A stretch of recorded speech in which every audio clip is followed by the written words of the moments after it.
Los señores Lunático, Canuto y Cornamenta están orgullosos de presentar Magos y Medianos, el único canal en el que todos los malos van al mismo sastre. Como bien sabéis, lo mejor que puedes hacer para derrotar a los enemigos es conocerlos. Así pues, hoy en Magos y Medianos vamos a conocer todos los secretos acerca de los mortífagos.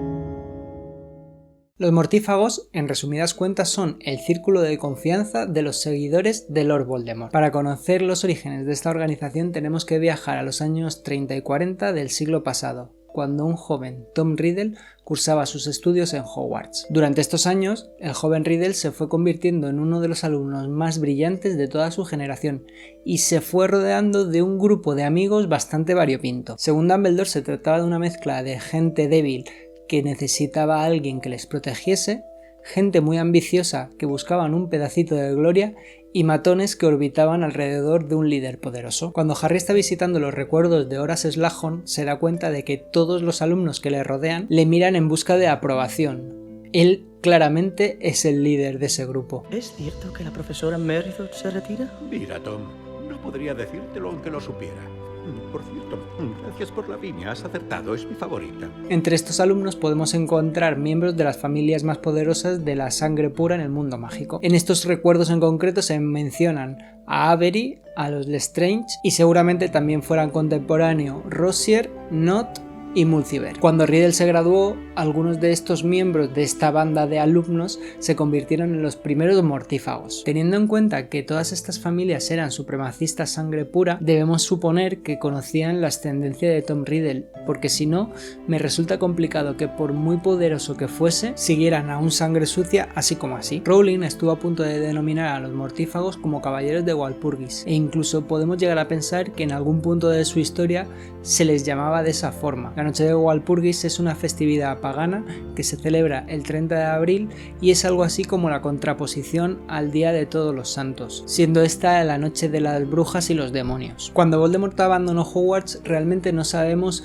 si tuvo algún contacto con estos mortífagos o si realmente le acompañaron en el viaje que estuvo realizando. Lo que sí sabemos es que en los 70, cuando intentó obtener el puesto de defensa contra las artes oscuras, algunos de estos mortífagos le esperaban en el Cabeza de Puerco mientras se entrevistaba con Dumbledore. Debemos suponer que durante estos años lo que estuvo haciendo Voldemort y el resto de mortífagos es reclutar a más adeptos a su causa. Durante la Primera Guerra Mágica se habían convertido en un ejército muy a tener en cuenta. De hecho, se dice que superaba a la Orden del Fénix en números de 20 a 1, y teniendo en cuenta que por aquella época había unos 20 miembros de esta orden, debemos suponer que mortífagos estarían en torno a los 400. Esta comparativa la hace Remus y lo que no sabemos es si se refiere a mortífagos de pleno derecho o a los mortífagos y al resto de seguidores de Voldemort que no tenían por qué ser mortífagos, podían ser simplemente acólitos de este lado tenebroso o incluso criaturas mágicas. También hay que tener en cuenta que las filas de este bando tenebroso contaba con muchos magos que estaban bajo la maldición Imperius. Dentro de los seguidores del Señor Oscuro, solo aquellos de mayor confianza o que le resultaban más útiles estaban marcados con la marca tenebrosa en el antebrazo y por lo tanto se podían considerar mortífagos.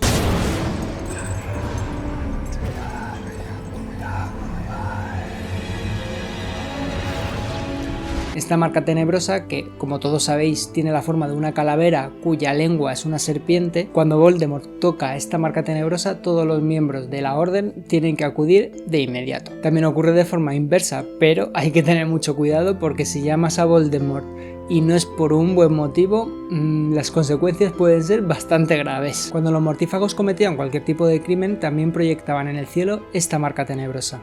¡Mos Madre!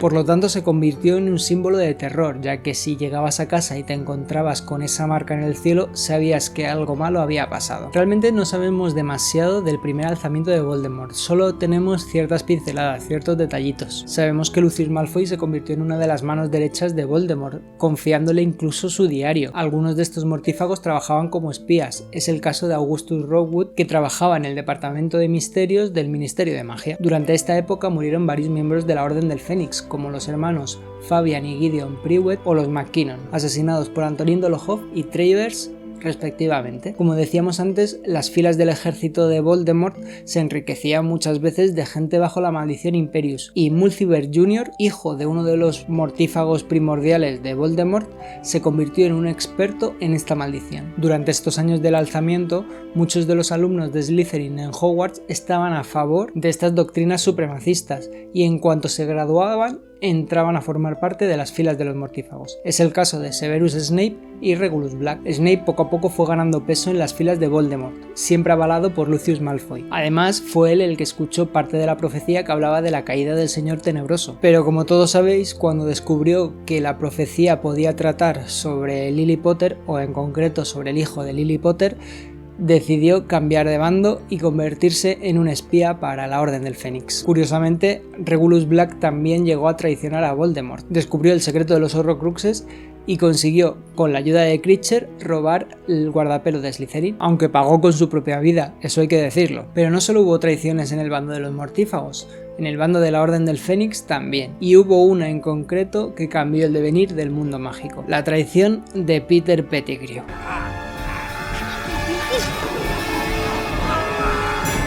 No sabemos ni cuándo ni por qué Peter cambió de bando. Debemos suponer que en un momento vio perdida la guerra completamente y decidió pasarse al bando que él consideraba ganador. Además, por una carámbola del destino, acabó convirtiéndose en el guardián secreto de los Potters. El resto, como sabéis, es historia. Maldito colagusano.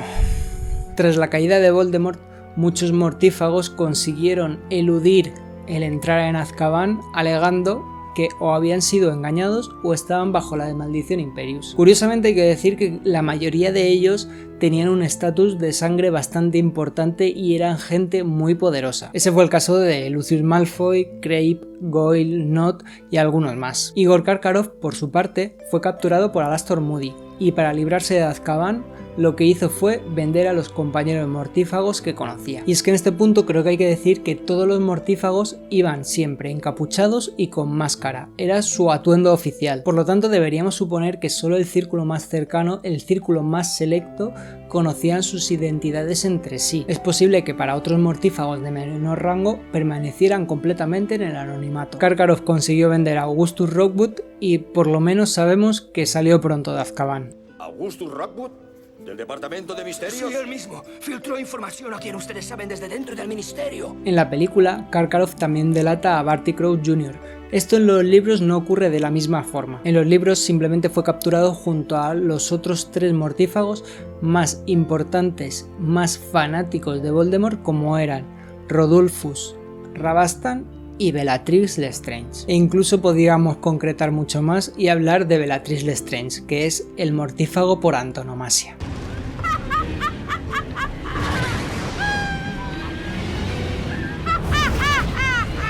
Estos 4 mortífagos fueron los encargados de torturar con la maldición Cruciatus a Alice y Frank Longbottom hasta la locura. Aparte de los que pudieron eludir la prisión y los que acabaron dentro de ella, algunos miembros de los mortífagos también acabaron muertos. Es el caso de Van Rossier, que acabó muerto a manos de Alastor Moody. Sí, se llevó con él un trozo de mí.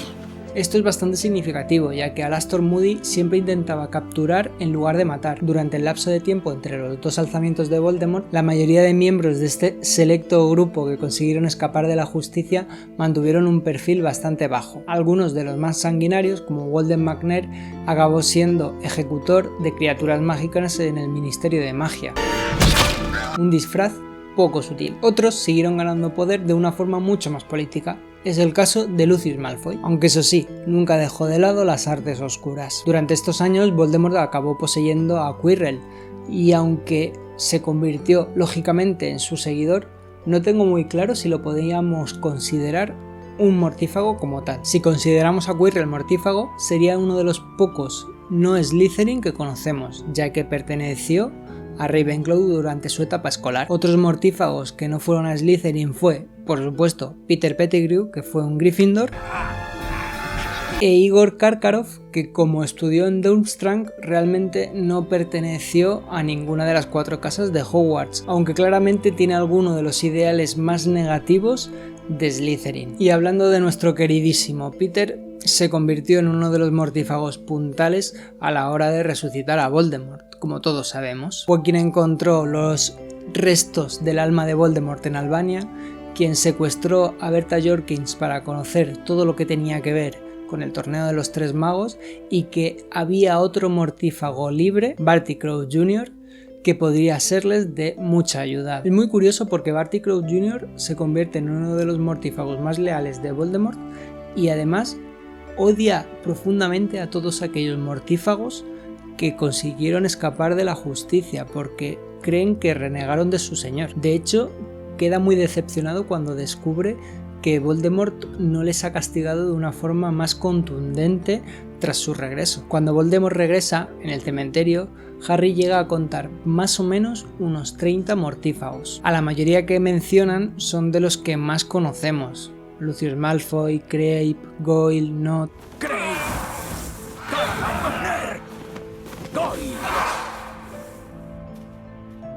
Pero lo que más me llama la atención son las ausencias que tenemos en ese círculo. Y aquí tenemos a 6 mortífagos desaparecidos, 3 de ellos muertos en mi servicio, otro demasiado cobarde para venir, lo pagará, otro que creo que me ha dejado para siempre, ha de morir, por supuesto, y otro que sigue siendo mi vasallo más fiel y que ya se ha reincorporado a mi servicio. Durante el quinto libro, el principal cometido que tienen los mortífagos es volver a tener el mismo número de miembros en sus filas y conseguir la profecía que habla de la caída del Señor Tenebroso. Por ejemplo, McNair se encargará de ir a reclutar a los gigantes, que anteriormente en el pasado, durante el primer alzamiento, fueron grandes aliados de Voldemort. Por otro lado, Lucius, mucho más sutil y que siempre ha tenido muy buena relación en el Ministerio de Magia, intentará recuperar y conseguir la profecía. En este mismo libro ocurrirá la gran fuga masiva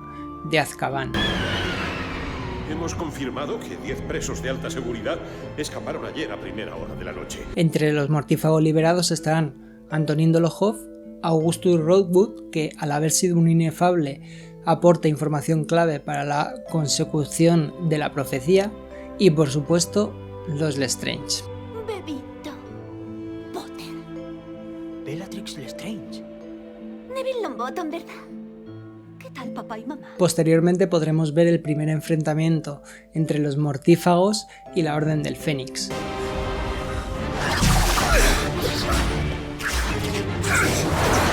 Como todos sabéis, ese enfrentamiento acaba con Sirius muriendo a manos de Bellatrix Lestrange, pero con todos los mortífagos implicados, excepto la propia Bellatrix, de vuelta en Azkaban. A lo largo de todo el libro de la Orden del Fénix vemos como Snape regresa a su papel de mortífago, haciendo de agente doble o triple, no lo tengo muy claro. En ese sentido me parece muy interesante que en el sexto libro veamos cómo se comporta Snape en el lado de los mortífagos, sobre todo teniendo en cuenta que Bellatrix desconfía completamente de él. Antes de contestarte, sí, Bellatrix, te voy a contestar.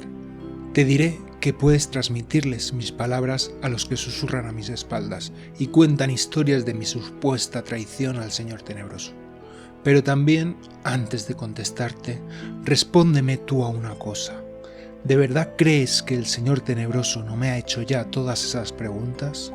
¿Y de verdad crees que si no le hubiera dado respuestas satisfactorias, estaría aquí sentado hablando contigo? Ese año vemos que las filas de los mortífagos siguen creciendo, sobre todo con la incorporación del grupo de los hombres lobo, liderados por Fenrir Greyback, a pesar de los esfuerzos que hace Lupin para que no todos los hombres lobo se unan a Voldemort. Con Greyback podemos ver claramente lo que es un seguidor de Voldemort que realmente no se puede considerar mortífago, ya que aunque les dejan vestir como ellos, no tiene la marca tenebrosa y por lo tanto no forma parte de ese círculo interno. En estos momentos la guerra está completamente declarada y ya empezamos a ver cómo existen desapariciones y muertes bastante llamativas, como son la de Ollivanders o Floria Fortescue. Tras el fracaso de Lucius a la hora de obtener la profecía, Voldemort castiga a los Malfoy incorporando a los mortífagos a su hijo, a Draco Malfoy, con una misión muy clara: matar a Dumbledore. Y todos sabemos cómo acabó eso. Si realmente querías matarme. Él confía en mí. He sido elegido. Tras la muerte de Dumbledore a manos de Snape, se produce la que se conoce como la batalla en la Torre de Astronomía. En ella participan Greyback, los hermanos Carrow, Jaxley, Rowle y Gibbon, que acaba siendo asesinado por una maldición asesina de su propio grupo. En esta batalla se vuelven a enfrentar tanto a miembros de la Orden del Fénix como del ejército de Dumbledore, y como sabemos, Bill Weasley acaba muy mal herido. Una vez que ya no tenemos la presencia de Dumbledore para hacer frente al bando de Voldemort, vemos que este se convierte ya definitivamente en el gran poder en la sombra, y los mortífagos empiezan a tener puestos de poder. Jaxley se convierte en un mortífago clave, ya que consigue aplicar la maldición Imperius a Pius Cygnus, y este se acabará convirtiendo en el ministro de magia, por supuesto una marioneta en manos de los mortífagos. Sus más allegados creen que nos hemos infiltrado en el ministerio. Y con razón, ¿nos parece? Pero es que el propio Jaxley se convierte en jefe en el Departamento de Seguridad Mágica. Durante este periodo además aparece la figura de los carroñeros, simpatizantes de este nuevo orden, pero que no tienen ni la habilidad ni la importancia como para pertenecer a los mortífagos. ¿Qué te ha pasado, feo? En las películas los vemos incluso como carne de cañón en la batalla de Hogwarts. Es curioso porque, aunque aparecen varios mortífagos a lo largo de todo el libro, al final son casi todos bastante intercambiables. Ninguno tiene una importancia que realmente le destaque. Al final volvemos a los de siempre: Bellatrix, Snape y Malfoy. Hay algunos incluso, como Antonín Dolohov, que acaba asesinando al propio Remus Lupin, que lo hacen fuera de plano. Por eso mismo siempre me ha dado la sensación, sobre todo en este libro, que se desaprovecha un poco la figura de los mortífagos, ya que hay algunos que tienen mucho potencial y podrían desarrollarse muchísimo más, pero por falta de tiempo o de ganas al final se acaba todo convirtiendo en una especie de ente conjunto que puedes intercambiar unos con otros. ¿Te suenan los nombres? Sí, sabes que está Jaxley, Rowle, Antonín Dolohov. Incluso en las películas llaman la atención porque tienen aspectos muy llamativos, pero realmente no tienen ninguno una entidad propia. Algunos que tendrían que ser, por ejemplo, sumamente importantes, como son los hermanos Rabastan y Rodolphus Lestrange, directamente es que creo que no tienen ninguna línea de diálogo a lo largo de todos los libros. Quedan completamente eclipsados por personajes como Bellatrix o Snape. Lo veo lógico, son personajes muy potentes, pero no sé, siempre me ha quedado esa sensación de que podrían haberlos aprovechado mucho más. Durante la batalla de Hogwarts tenemos que entender que muchos mortífagos acaban siendo o asesinados o apresados, pero sin duda alguna la muerte más llamativa es la de Bellatrix Lestrange a manos de Molly Weasley, uno de los momentos más épicos de toda la saga.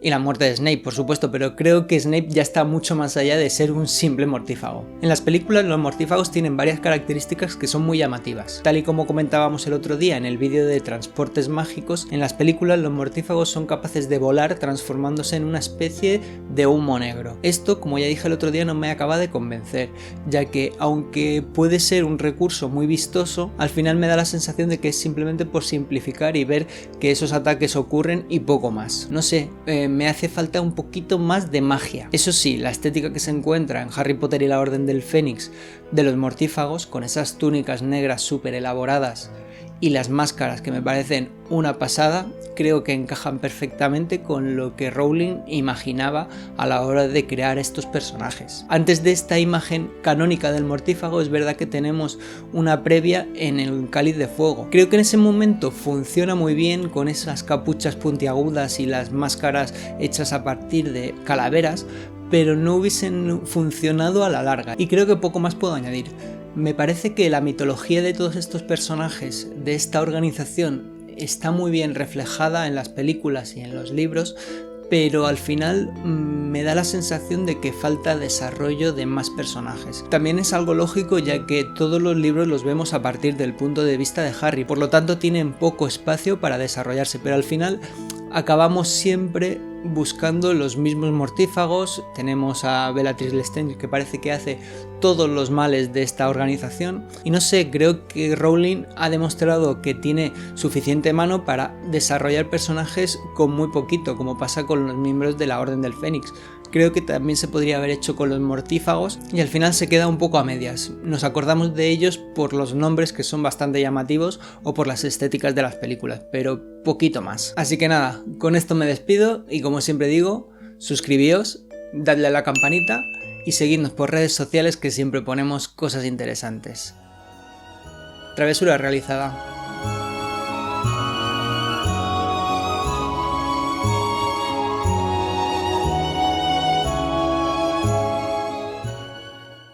Caballeros del Walpurgis. Como si fuese el verdadero líder.